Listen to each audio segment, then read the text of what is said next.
Once again, my name is Joan Bretman. As the Area Community Relations Director for Era Living, my role is to work with families who are considering moving into an Era Living community, such as the Gardens at Town Square. I also mentor and train community relations team members throughout the company. If you have been to an Era Living community in the past, it's possible that you might have seen me or you might have even met with me personally. But today, although I'm wearing my Era Living name badge, you can see it in the video there, I'm actually wearing a different hat. And I've been working in the industry now for about 12 and a half years, which has included working in most of the different models that we'll be talking about today. And I've really learned a number of things from an insider's perspective that I thought would be helpful to share with those of you from the outside who may be actively looking at communities to really help make sure that you're narrowing in on what might be the best fit for yourself or perhaps for a loved one that you're looking for. So my hope for you today is not only to better understand the options that are out there, but perhaps also to give you a new perspective on how to ask questions that you maybe wouldn't have thought of otherwise, and also a different perspective on how to really dig deeper and compare those options to make sure you're truly choosing an option that's a good match for your situation. Now, everyone hopefully should have a hard copy of the presentation that you can follow along and take notes. If not, we can get that for you following the webinar too. But there will be some other resources that we'll talk about that I'll be happy to share with you when we get to the very end of the presentation for today. So one last reminder, we are going to hold questions until the end. So we do have a lot to cover, so we're going to go ahead and get started. So if you take a look on your screen, we've got the presentation ahead of you, and we're going to start having the conversation.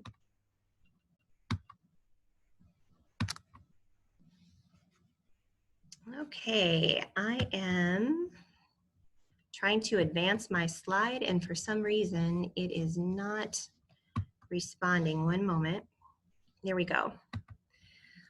Okay, I'm sure most of you are familiar with our good friend Jerry Lewis. It looks like he's having some success there. It looks like his crystal ball is speaking to him, but if only we had crystal balls that would work as well for us, that would make having these conversations so much easier, because we would know, looking in the future, if we're going to remain to live independently the rest of our lives, or if we're going to need care in the future. And if we are going to need care in the future, what kind would that be and how long we would need that care? If we knew this, we wouldn't have to spend so much time giving so much close consideration to the different options that are out there.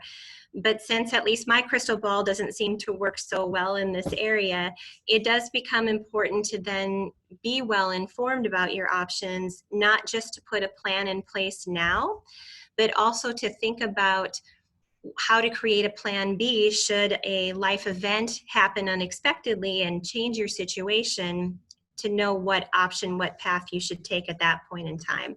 So that really is my goal for you today, is to give you the knowledge that you need to make a good decision as life happens and changes.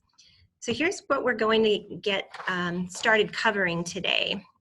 We're going to talk a little bit about the most common senior living models that are out there, both in terms of the care type and the financial contracts that are in place for those.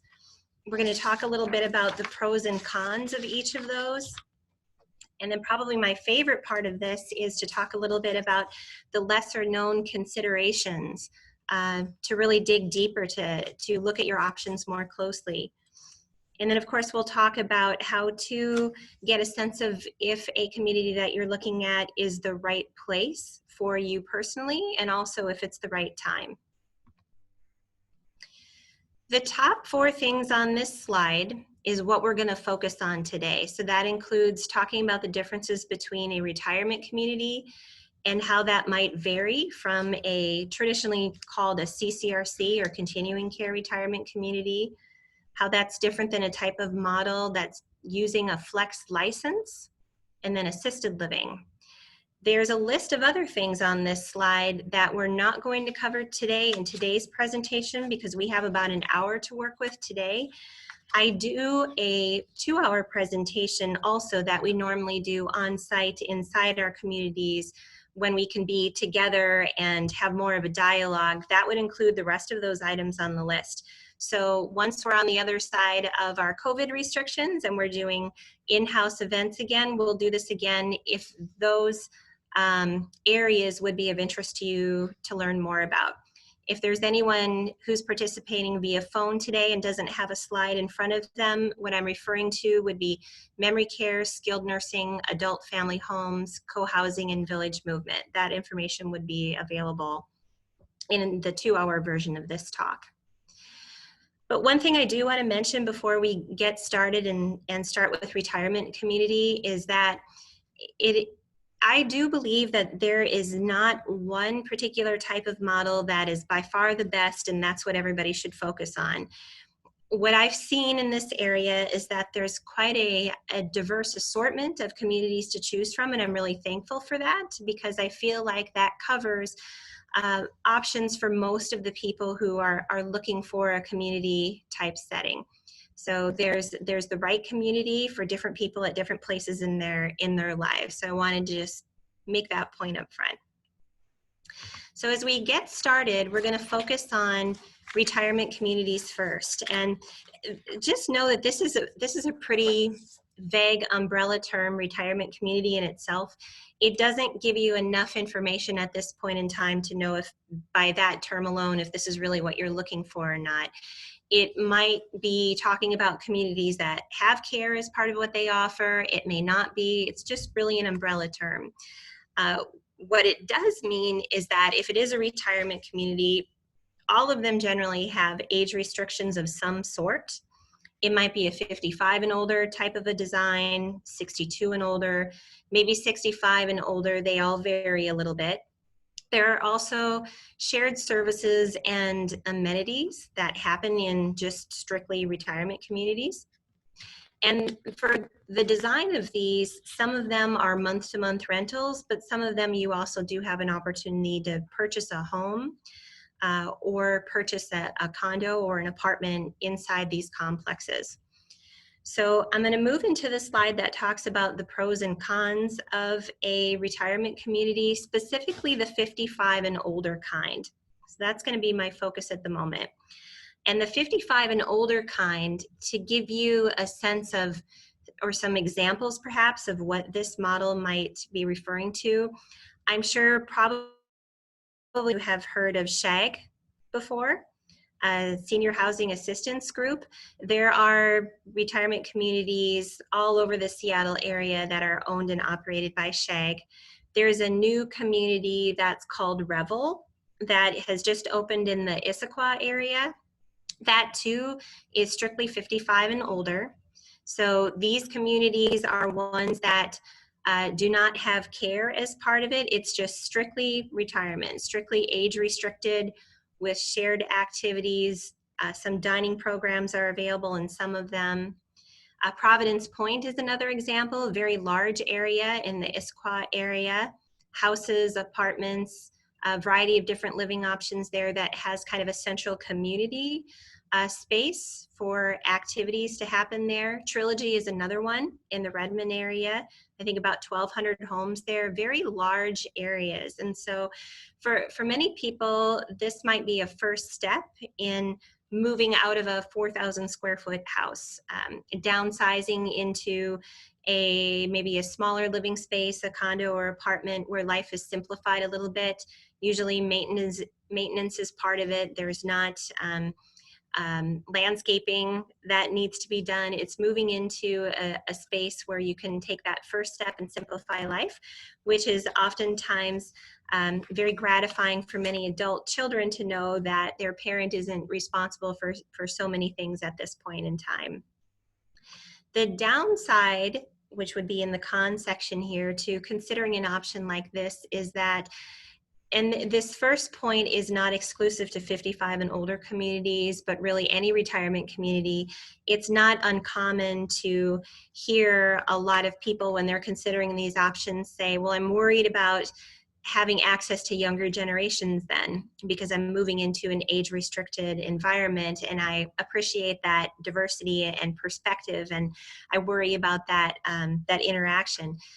So I would say to that point, if that is something that's important to you, don't also automatically assume that the access that you would have to younger generations will not exist anymore. But depending on the environment that you're looking at, there are oftentimes opportunities where the activities folks, the life enrichment folks, will partner with different types of organizations to bring that kind of interaction into the community so that you would continue to have access to a certain degree to younger generations. There are even some communities that I've seen that have daycare that are built inside of the community itself. So just ask more questions if that is something that is top of your list. One of the other challenges might be that if you do move into a 55 and older community that doesn't have care like the ones that we mentioned, just know that there is the possibility that this might not be the last move, that it might require another move in the future if care becomes part of the picture. Sometimes people might choose to start out by bringing home care into an environment like this. For other people, moving to a community setting that has the additional support seems to make sense at that point in time.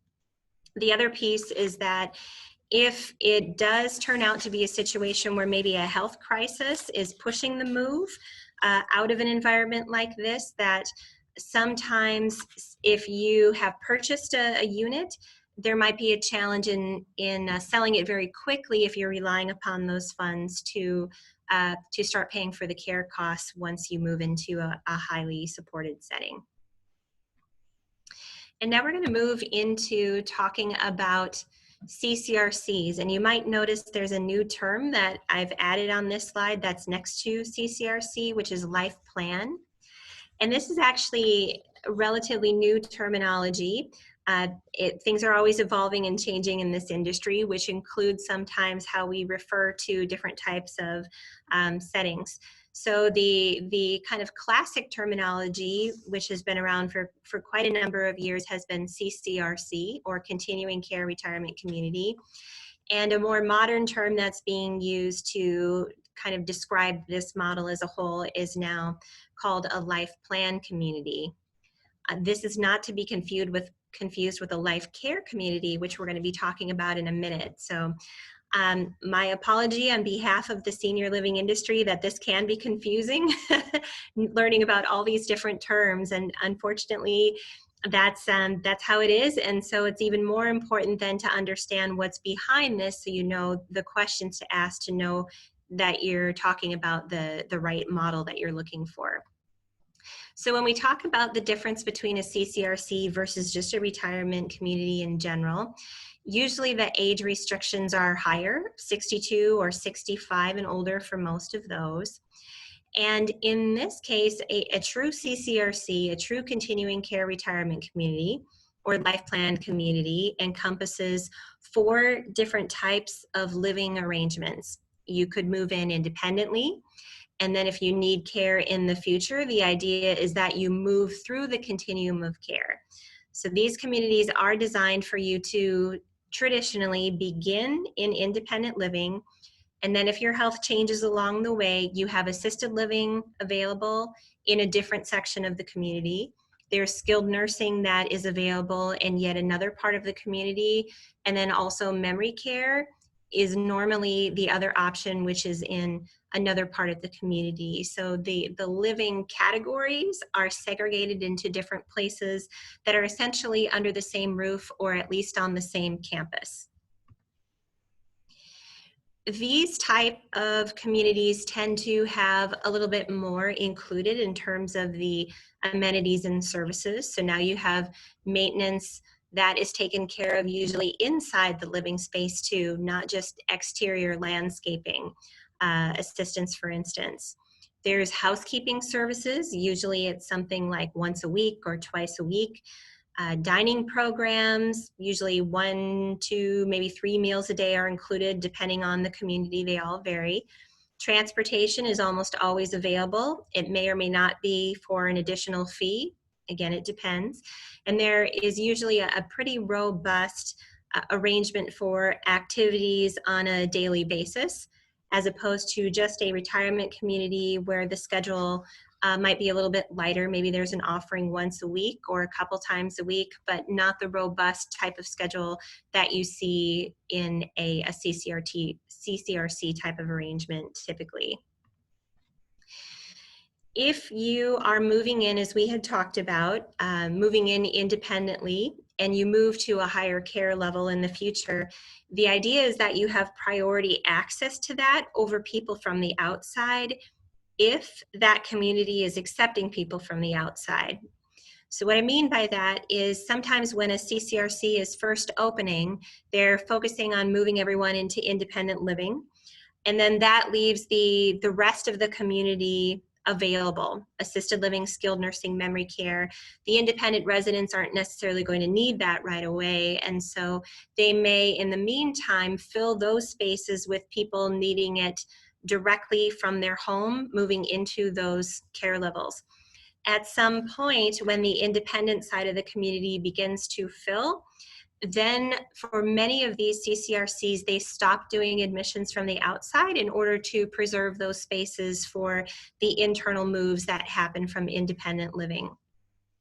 Other CCRCs are just built large enough where they anticipate that even though there will be transitions from the independent side, there will still remain availability for people from the outside to come in and use those spaces if there's room. And so if that's the case, if somebody needed it at the same time as someone from the outside, the person living there already in the community and independent living would have the priority access to it. The other piece to a CCRC model is that these are also typically known as, if you've heard the term buy-ins or entrance fee models, which means that you are paying something typically equivalent to the cost of a house or a condo to move into the community, into independent living. And so that might be 100,000 or 200,000 is typically on the light side.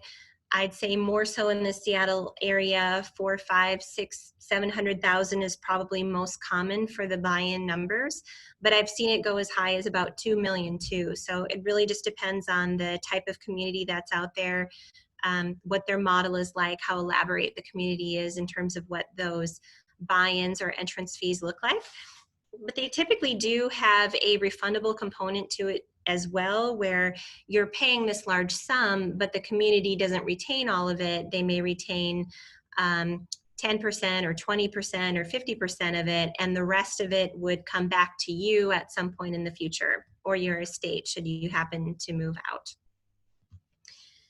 Moving on to the different types of CCRCs. So now we're going to talk about 3 different kinds of continuing care retirement communities. We're going to start with the life care model first. So again, this is different than life plan. Life plan is really describing CCRCs now as a whole. The term life care is specifically tied to what is known as a type A contract. After we finish type A, we're going to talk about type B and type C. So these are specific terms that are known within the industry to describe a financial and care model together. So more specifically, when we're looking at the life care model, what that means is that with a life care community, it's pretty much a guarantee you're going to have all those 4 living arrangements that we talked about on the earlier slide: the independent, assisted, skilled, and memory. But the financial piece of this is what makes this type of contract, this type of model so unique.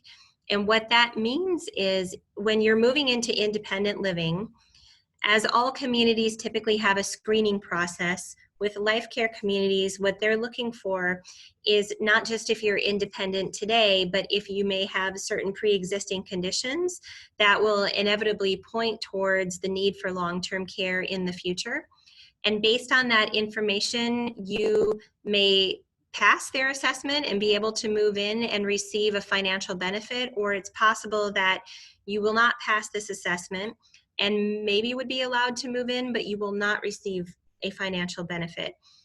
What I mean by the financial benefit is that when you move from your independent apartment to, let's say, assisted living, which exists in a different building next to the community maybe that you moved into originally, what will happen is the rate that you were paying as an independent living resident will transfer with you, or if it's an elevated cost, it's very little compared to what the market rate would typically bear for that level of care. So let's say that you're paying $4,000 for an apartment while living independently, you might pay $4,000 for even skilled nursing if you needed skilled nursing permanently, or memory care, or assisted living. The same rate typically applies to any care level that you need in the future.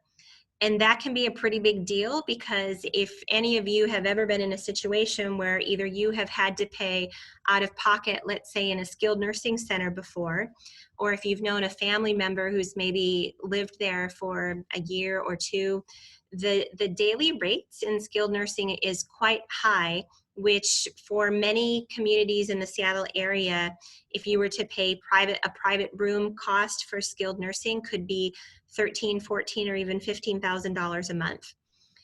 So the savings can be significant. But the key to it is making sure that if you're looking at a life care community, you have to be able to move in before certain pre-existing conditions are in place, or else you wouldn't qualify for that financial benefit.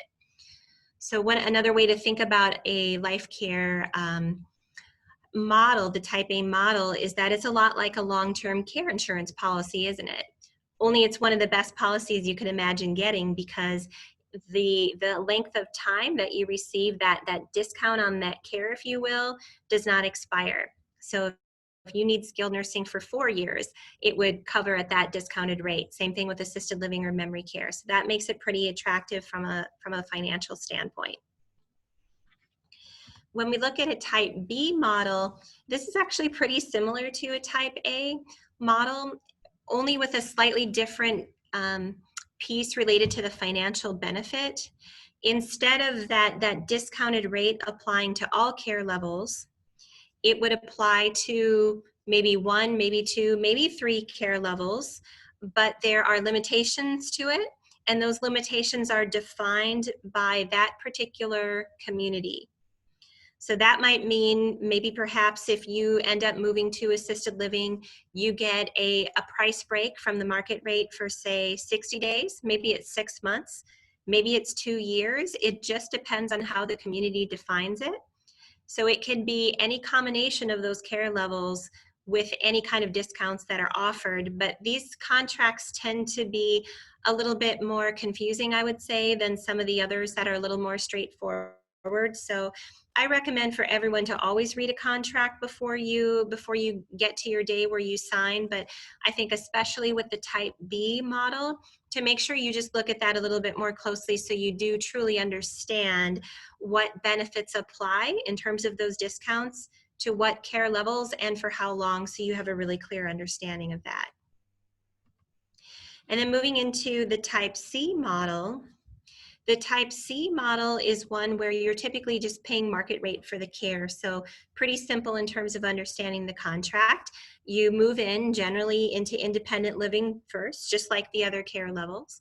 And then when you move to assisted living or skilled nursing, or whichever care level is available on site, you would just be paying the going rate at that time. So typically, generally, the difference then between the type A, B, and C, in addition to those financial contracts, would actually be the amount of the entrance fee. Oftentimes, because you are paying market rate for the higher levels of care in a type C, it usually also means that your entrance fees are a little bit smaller going into it than, say, a type B or a type C model also. To give you a couple of examples of a type A, a B, or a C, the type A communities are pretty easy in the Seattle area because there's only 3 of them here, and then there's 1 in the Gig Harbor area. They are all over on the East Coast. This is where this model really began years ago. They're everywhere there. But in the Seattle area, this is generally speaking a relatively new concept. So the first life care model that came to this area is actually Emerald Heights in the Redmond area. I think a number of people are probably familiar with that one because it's been here for at least a couple decades. The second community to open in this area is Timber Ridge at Talus, which is in Issaquah. That's also a type A. And then the last one is Skyline at First Hill, which is in the First Hill neighborhood across from the St. James Cathedral in downtown Seattle. So those are the three life care communities here. A type B community, the one that probably most people are familiar with, known as the type B, is Mirabella. That's on South Lake Union. That community opened about 10-12 years ago, the same time that Skyline at First Hill was opening approximately. Timber Ridge at Talus wasn't too far behind that either. So Mirabella is the type B. I believe Park Shore, which is a sister community to Skyline at First Hill, that one is located in Madison Park.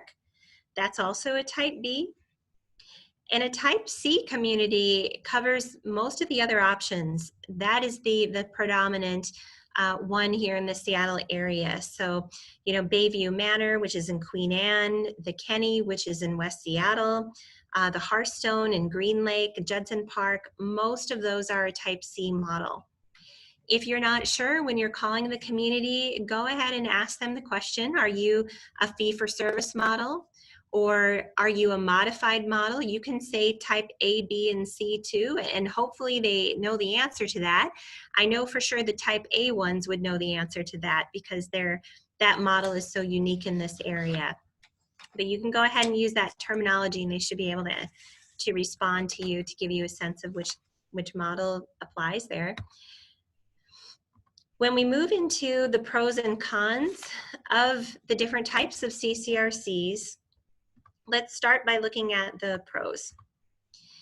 With a CCRC, most people are attracted to this model for the reason that they feel it gives them a peace of mind knowing that those higher care levels are there if they need it in the future. They like to know that those bases are covered if something changes and they get a dementia diagnosis or there's a severe stroke or something of that nature. The care is there and that they have priority access to it.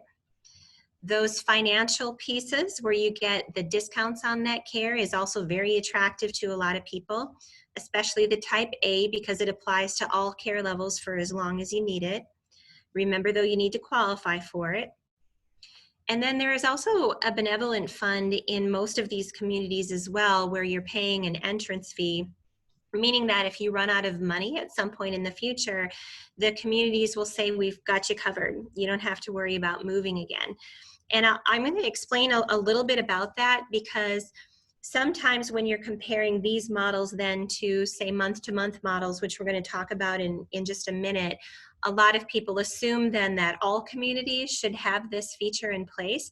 But I'm going to tell you why it's a little easier for a buy-in type of model to offer that type of benefit. And it's because they're so well protected, there really is almost no risk for them to have to cover your expenses because of the financial qualification process that happens at the very beginning. So when you're looking to move into a buy-in type of model, they will ask for financial statements to take a total look at your assets, not just to be able to cover the cost of the entrance fee, but so that you have plenty in reserve to cover you for what they feel would be needed for you to live there for the rest of your life. And then remember that most of these have a refundable portion too. So let's say that something unexpected did happen and you did exhaust all of your resources, your assets, or maybe you just live far longer than somebody expected, which would be a good problem to have, and you run out of money. They will look at that refundable portion first and draw down upon that before they say that they're going to be absorbing all of the costs. So it's a pretty safe measure for them to take. And, you know, over the 12 plus years that I've been doing this, I think I've seen or knew of a community doing that maybe one time for someone. So it's rare that that's a situation that they run into. The last bullet point here under the pros is that these large entrance fees that you're paying also mean that you typically pay a little bit less for your monthly fees when you compare this to communities that don't charge the entrance fees but operate on a month-to-month rental. You're going to pay higher rents per a comparable apartment in a month-to-month rental than the entrance fees. So it can be common that people who are maybe a little bit younger in terms of looking at retirement living options might choose the buy-in model in terms of getting their money's worth, if you will, is if you move in and you are paying a large sum of money, even though let's say 10% or 20% is not coming back to you, over time, the money that you save on the rent will make up for the amount that the community is keeping. So it's more common for someone who is maybe in their mid to late 80s or older to probably choose a month-to-month in this case for that reason. Moving into the cons. So now we're taking a look at perhaps some potential disadvantages of CCRCs. And this one's a really interesting one to me because when I started in this industry, I was working in a CCRC model, and it was a community that was under construction at the time. So there was a lot of excitement, a lot of people were moving in, independent living was filling up, and when people were signing up for it, they shared with me they loved the model because they were excited that if something happened to them in the future, they would have that higher care available to them. That gave them a lot of peace of mind. What was interesting to me is many of them didn't necessarily want to dig any deeper than that. They liked the idea that it was there, but they didn't really want to tour it or explore it further. They just wanted to focus on their beautiful 1,400 square foot, 2-bedroom, 2-bath apartment. And so they moved in, many people moved in, and they lived there for a number of years. Over time, as you might guess, things happen, life happens, and several of these folks now needed care. Remember, the idea with the CCRC is to move from that independent space to the part of the community that offers that care. But in reality, what happened is so many people really struggled with that, and they chose to stay in their independent apartment for as long as they could and actually bring in home care from the outside. Because remember, the care that's available is in a separate section of the building. So if you want care from that community, you have to move to it. It doesn't come to you. So in this case, they chose to pay market rate and bring outside services into their apartment, even though they would have saved money if they had moved into the assisted living side because it happened to be a life care model. That was a big eye opener for me, was to see that struggle when it came to time to move. The other area that I saw a lot of folks struggle is in the case of couples, where if one person started to need some care but the other person was still quite independent, what would happen is that the person who needed care was again intended to move, say, to the assisted living part of the community, and that required them living in 2 separate spaces, which was really hard for a lot of people to come to terms with and go through with that move at that time. Sometimes we would see the person who was still living independently also then just decide to go ahead and move so that they could try to continue to live together in the same space, although the space might be, instead of 1,400 square feet, more like 500 to 600 square feet that they were then living in together when that move happened. I'm going to talk just for a minute about this. I don't want to scare anybody who's considering a CCRC, but I do want to mention that there is a possibility for this to potentially happen, which means that there is the screening process, as I mentioned, when you move into independent living. It does not, so once you're admitted, you're given permission, you pass the assessment to move into the independent living, it does not mean you have automatically passed the assessment if your care needs change in the future and now you need to move into a higher care level. You need to actually pass the assessment for that particular care level as well. So if you are living independently, things are fine, and you get into an accident or you have a severe stroke, you'll go to the hospital. You'll probably get surgery or some sort of repair to fix the problem in the hospital, but there needs to be an assessment that happens either before you come back into the retirement community in independent living or assisted living, or skilled nursing or memory care. So the nurse within that community needs to agree that they can meet your needs in that sense. So there's always the chance that they may have to say no. And the reason why I put this bullet point in this slide, even though this is somewhat remote, is because I did see that happen once. And that was really hard for that family, where it was a couple that moved in thinking that they had all of their care needs met through the rest of their life. And the husband of the couple developed a somewhat challenging type of dementia. And it was determined that the memory care environment in that community was not going to be the best fit for him. And so the wife continued to live there, and they needed to find a new place for her husband to live, even though they thought that they had this plan in place. And then in terms of availability, as I mentioned, the idea is that these spaces are there for independent living residents to move over, but there are some cases where they might be full at that particular time too.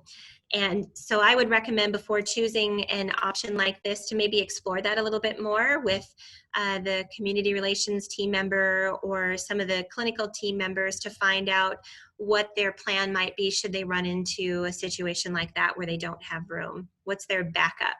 And have they run into that before? And how long has somebody maybe needed to wait in an outside community before they could come back in?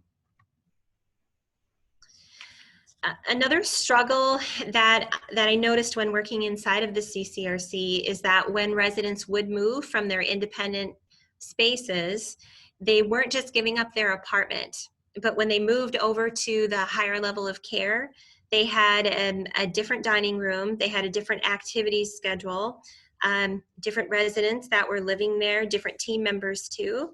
And it felt stressful for a number of people because it did feel like they were moving into an entirely different community in some of the cases. And so each CCRC might be set up a little bit differently in terms of, is there still any kind of access to the independent side, dining activities and such? But again, remember, for a lot of these communities, that the segregation is intentional to really run very efficiently by serving those in specific spaces. And so it's quite possible that most of these communities will essentially feel like you're moving into an entirely different community when you move from independent to assisted living. And I think a lot of people hadn't anticipated giving up quite as much as they ended up giving up by making that move. Entrance fees, this kind of goes without saying, but for some people, they feel that instead of paying a large entrance fee, they would rather not choose a model like that if it means that those funds could be put to use in a way that you personally choose. If you're paying an entrance fee to a community, they are putting those funds to work for that community. So if it's a brand new community, it may partially serve in paying down some of the loans for building the structure. For others, they may be investing some of that for the good of the community, which ties into the overall budget. But it is not a investment per se where you're going to gain any interest back. So know that you're paying this, but you're not going to get any interest as part of the refund that goes to you or to your family in the future. Timing of that refund is typically when that apartment is resold.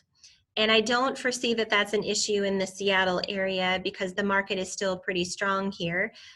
Should something change though, just know that that is the typical process. The typical path is that if you live in a community for the rest of your life and you pass away, or if something happens and your family moves to Florida and you want to relocate, that entrance fee will not come back to you typically until that apartment is resold.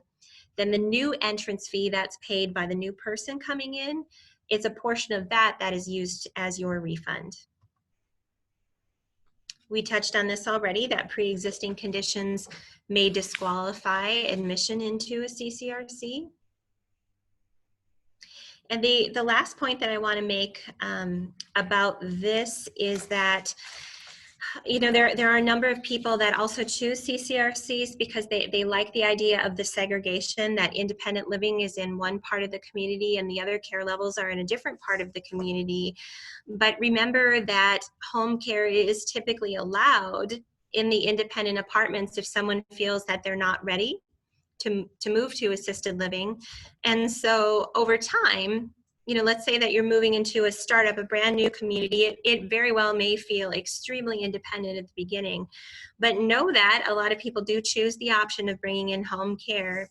So if for some reason you're worried about seeing walkers and wheelchairs and other types of ambulatory devices, they will be present at some point, even on an independent side within a CCRC.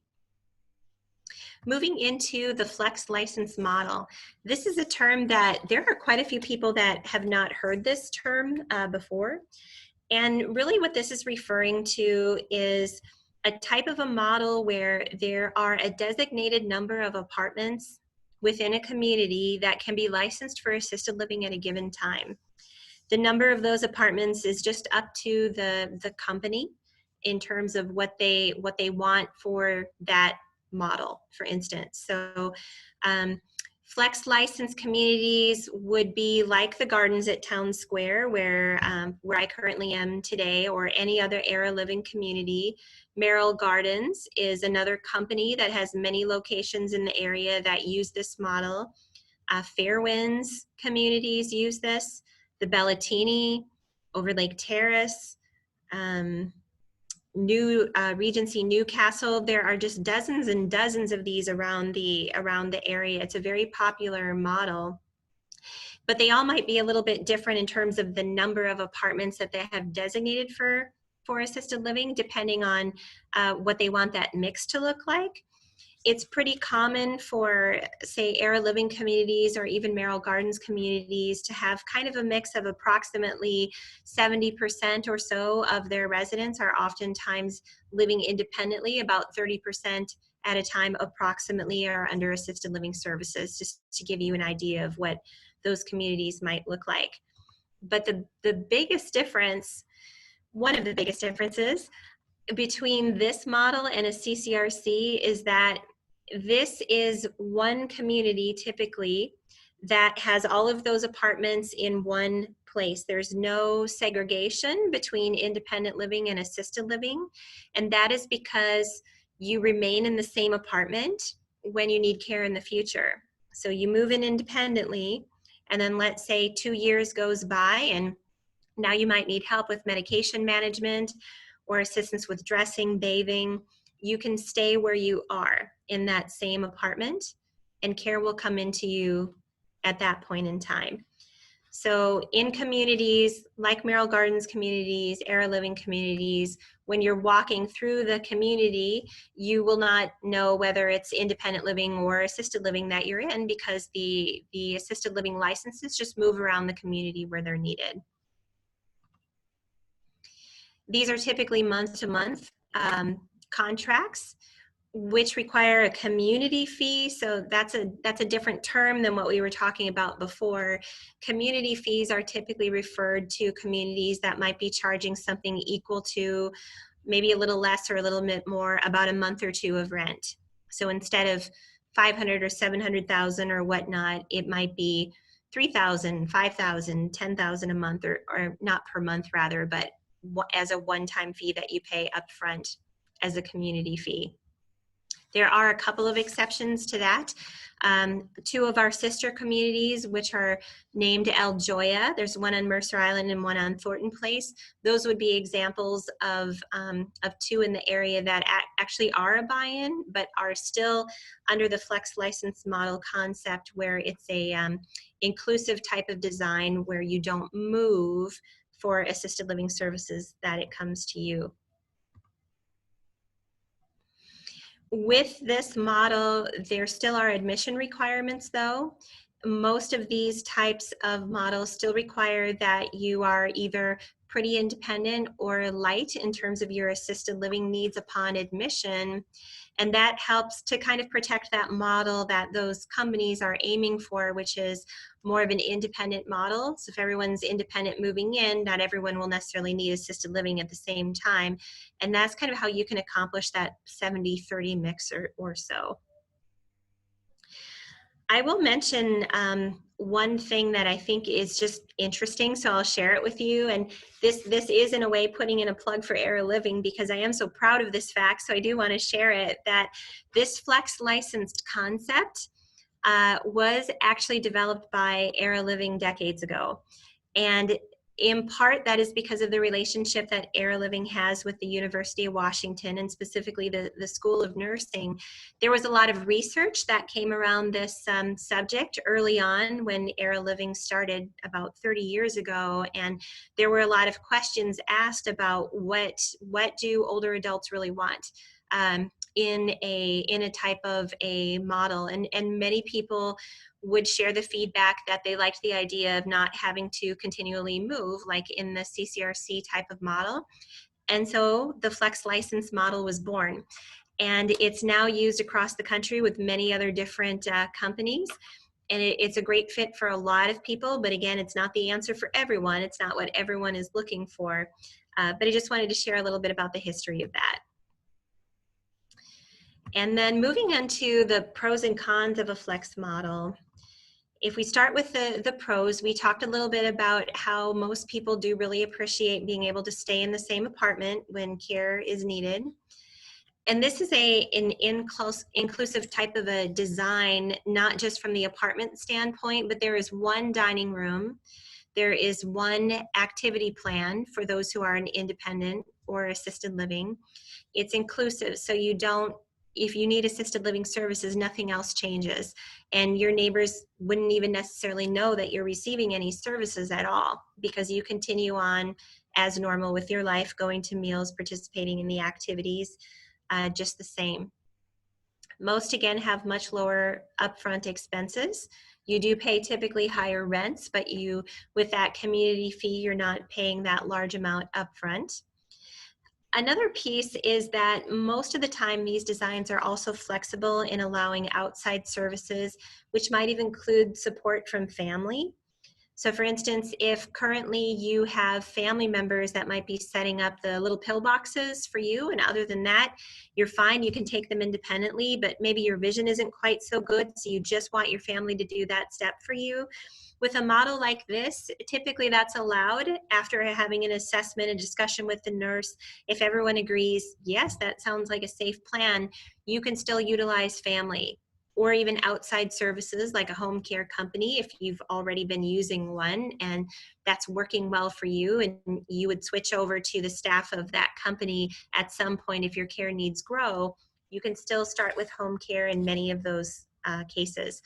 With a different type of model that we're going to be talking about after this, which is assisted living, oftentimes the requirements are a little bit stricter, and many times the policies there would be that if you need any kind of care, you would be required to use the services provided by that company, or that community only is oftentimes the case. We get a lot of questions about hospice, and with a flex license model, or really any model, so you're aware, a hospice is usually welcome to come into those same spaces. Looking at the potential downside for a flex model, again, you're going to pay more on a monthly basis typically. There are care limitations too, generally speaking. So remember, in a CCRC, you have, for most of the models, like the type A and type B, you have all of those care levels before you if you need them.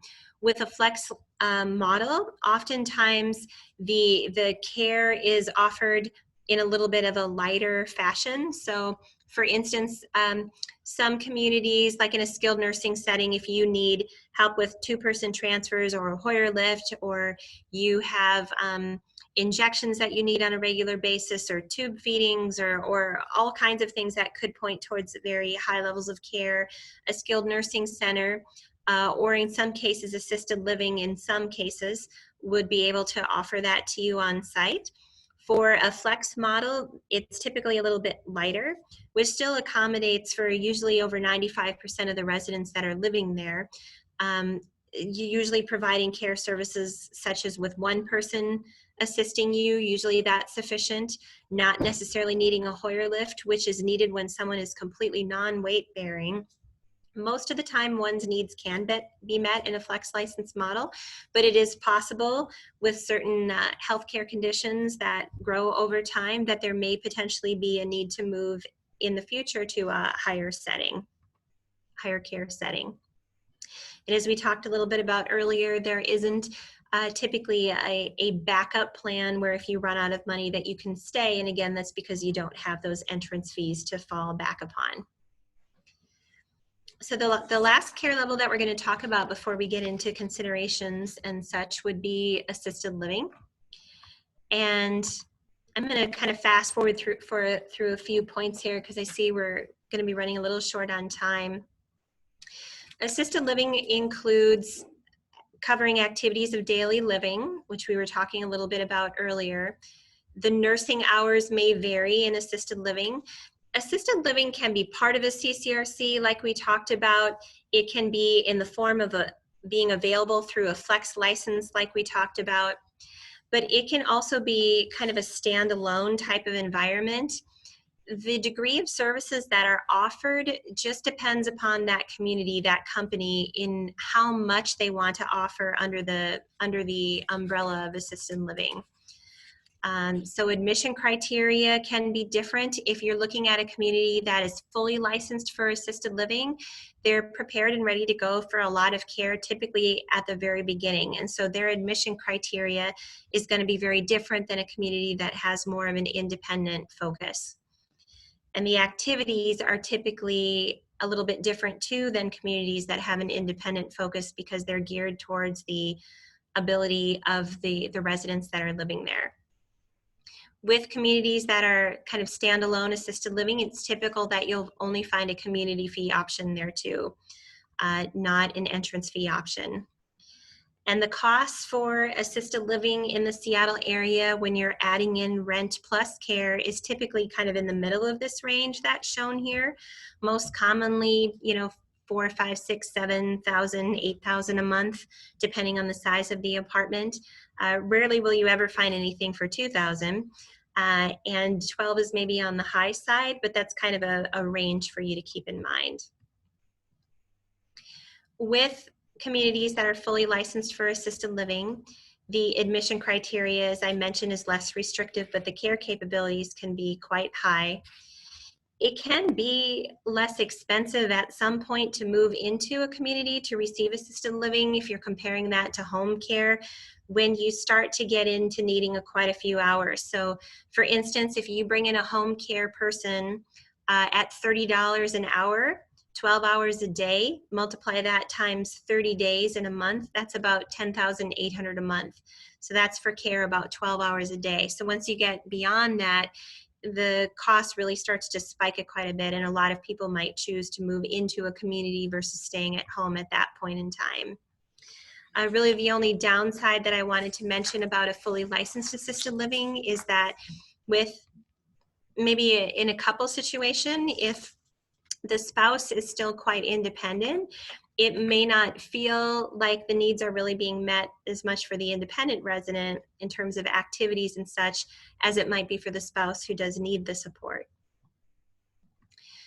Okay, moving into the top 10 considerations, we'll kind of move through this a little quickly. We did talk about some of these already. That pre-existing conditions piece and admission criteria, the only additional thing I want to mention there is please remember that admission criteria is definitely in place for all of the communities that have more of an independent model. And so for many people that I've met with over the years, they may have shared that, well, I'm going to stay in my home as long as I can until I really need it, until I have to move. And that is certainly can be an option, but please know that just might limit the options that are available to you. You might have missed the admission window for a number of the independent communities. It may limit you now to just the communities that are fully licensed for assisted living, for instance. local owners and managers, that can be important if you have differences there. And let's say the owners work with one management company and then they switch to a different one. A lot of times you see change in staff, change in services, and for a lot of residents, that doesn't match with what they had felt they had been originally sold, if you will.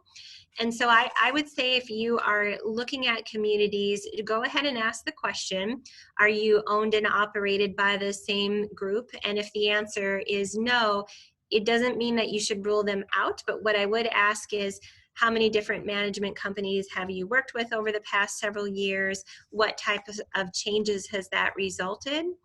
And then also definitely ask to speak to some of the other residents who've been living there for a while too, so they can give you some feedback too on if they felt that has meant anything for them. For-profit versus not-for-profit. You know, when I first started in this industry, I worked in a not-for-profit, and I thought that was the way to go, the only way to go. But over time, what I've come to realize is that, you know, not-for-profits need to make a profit too. And it's more of a tax classification than anything else, and the need to contribute to certain charitable acts in order to have that classification. For-profits do not necessarily mean that they are trying to charge top dollar. There are some communities that maybe do have more of that approach, but most of them don't. In the Seattle area. And with my mom now receiving care and that I'm using a service where I'm paying for profit, I wouldn't have it any other way for the service that she's receiving. She's in Minnesota receiving great care. And even if I would be paying a little more than a different situation, I am happy with the service, and that feels like that's the right fit for my family. So I would not use that as a top criteria for choosing a community. State surveys are available in any community that you ask.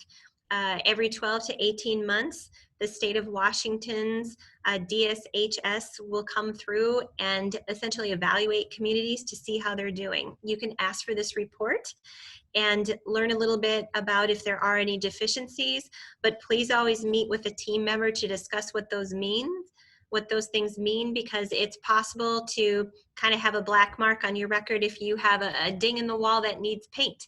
It's also possible to have a ding on your record if you're not responding to call buttons. So it's important to know what the difference is and to know if those items that are listed are important to you or not. With staff ratios and longevity, sometimes having staff turnover isn't always a bad thing, because it's important to know the reason why. If there are communities, for instance, that are maybe partnering with local schools, nursing schools and such, they may be bringing in an exceptional quality for the team members, but because these team members are on their path to grow their careers and do other things, maybe to become nurses or doctors in the future, there may be turnover in that community, but you're getting amazing care by the team that's there. So when you ask these questions, just ask more about the reasons behind it before maybe issuing judgment on those answers. If a company has been around a while, if they're local, that sometimes can be an indicator that they're really keyed into the market really well and understand the needs of their residents, versus maybe some communities that are brand new.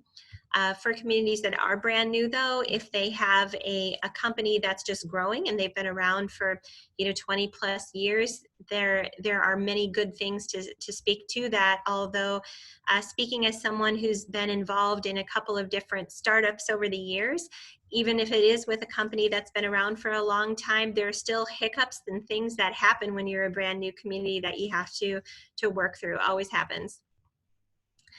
Size of the company. If you're looking at a company that's nationwide, just learn a little bit more about what autonomy the local locations may have, or if they use a blanket approach to residents across the whole country. It might make a difference in terms of how they're really listening to what the local market is telling them. We talked about the ability to have outside providers already. But one of the other things is if you're looking at a month-to-month or a buy-in, if you're in a situation where you feel like your circumstances might change and you need to relocate out of state, the month-to-month communities, it really is a month-to-month notice that you, just a 30-day notice or less that you typically need to give them. And so if you're thinking you'll move in the near future, it might make sense to focus on a month-to-month as opposed to a buy-in where you have to wait for that entrance fee to come back to you. And then the other thing that I wanted to focus on, this last point, is the concept of having to possibly move more than once. And so for a lot of people, they may feel a CCRC is the only way they want to go because they don't want to have to move again. But remember, they do. You do have to move again. If you live independently and you need assisted living, it does mean you'll be moving to a different part of the community, a different apartment, perhaps entirely different amenities. And so if that's the only reason why you're choosing that community, I just ask to give that a little bit more thought. If you're comparing that to, say, a month-to-month model where the activities are a better fit, you like the dining program there, you like the residents there, you like the staff there, but you are only thinking about the care portion of a CCRC, yes, you might have to move again, potentially, to higher care if you're living in the month-to-month model. But if you have to move again anyway in a CCRC, just think about how important that is to you, and is there that much of a difference if you have to move, say, just 500 feet down the hall in a CCRC versus maybe 2 miles down the road to receive higher care to the next community in a month-to-month. So just some thoughts there. I'm going to skip past the next slide to talk really briefly about understanding if it's the right fit for you, and then the time. So if it's the right fit, and I do realize I'm 6 minutes over, so I'm going to be very brief here. I would just ask for you to, look at your own situation and have a realistic understanding of it. If you have a lot of care needs, don't focus on an independent living community.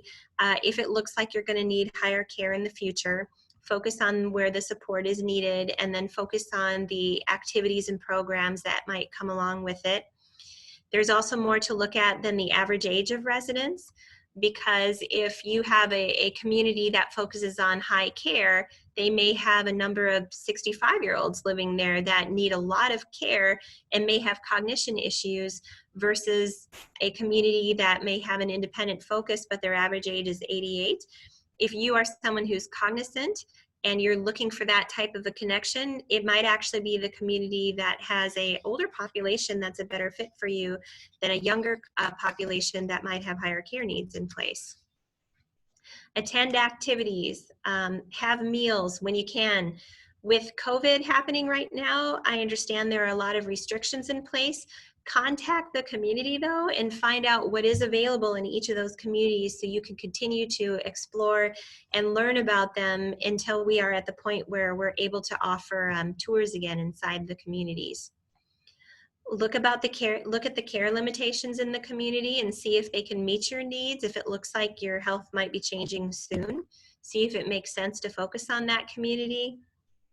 But most importantly for CCRCs, my big ask is please visit all of the care levels before you make a decision to move into that community. Because remember, a lot of the problems that I saw came from a lot of people who said, yep, I like the idea that it's there, I'm probably never going to need it, I don't need to see it. But then when it came time for them to make the move, they really did not want to because they did not tour it in advance. So I'm going to let you read on your own the following slide, which is to how to understand if it's the right time. Essentially, you're going to be evaluating how does your life compare to it was 5 years ago, how it is now. Think about the social components. Think about how your home is affecting you. Are you still having all of your needs met there at this time, or could you possibly have your needs met socially, physically, and otherwise if you moved into a community setting? If you are a caregiver for a spouse, if you allowed for a community to take over the caregiving piece, would that give you a different identity again with your spouse, where you could go back to being more of a spouse or a partner than a caregiver? If you've had any falls or scares within the past year, or if you've been diagnosed with mild cognitive impairment. Those are important things to think about. So my advice for thinking about if it might be time to move would revolve around feeling lonely, changing that role to going back to being a spouse. If you need help with activities of daily living or that diagnosis that tells you you might need care in the near future. If you're tired of maintenance. With COVID right now, for a lot of people, they're feeling like they're in a good place, maybe staying with family for the time being. But my thoughts are too that, you know, especially working with those that are, you know, 65 and older, 70 and older, you know, my thoughts about COVID would be that, you know, this too shall pass.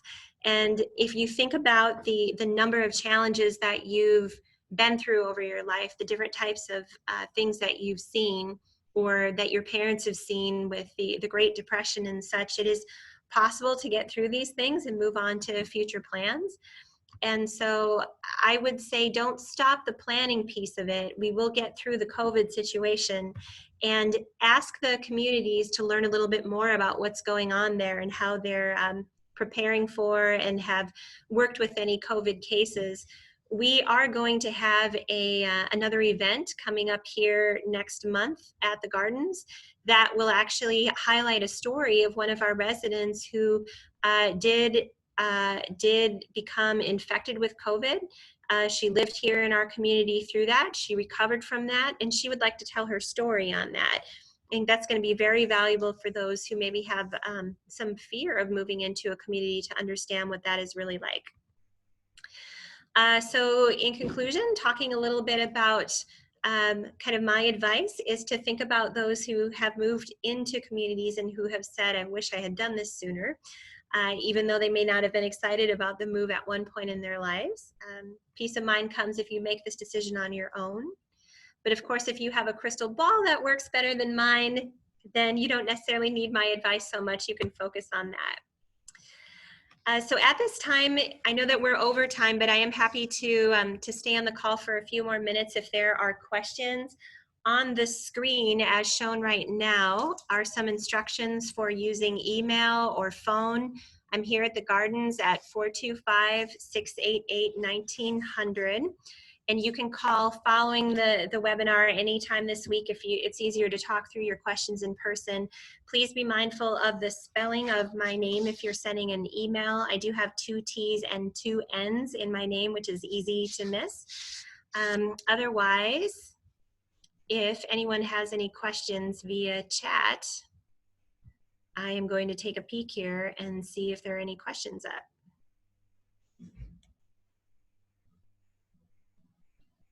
I'm not seeing any questions coming in at the moment. Most of the time, these kinds of questions are easier answered in person, in a phone call in person.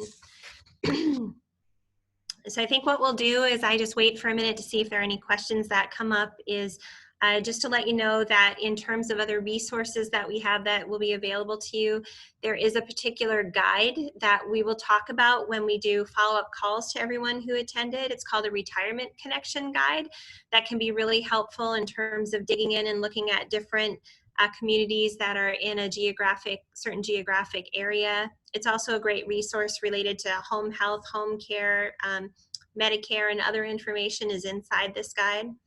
There's a cost comparison sheet that we can send to those who are looking to help you establish a budget or to make sure you're comparing apples to apples.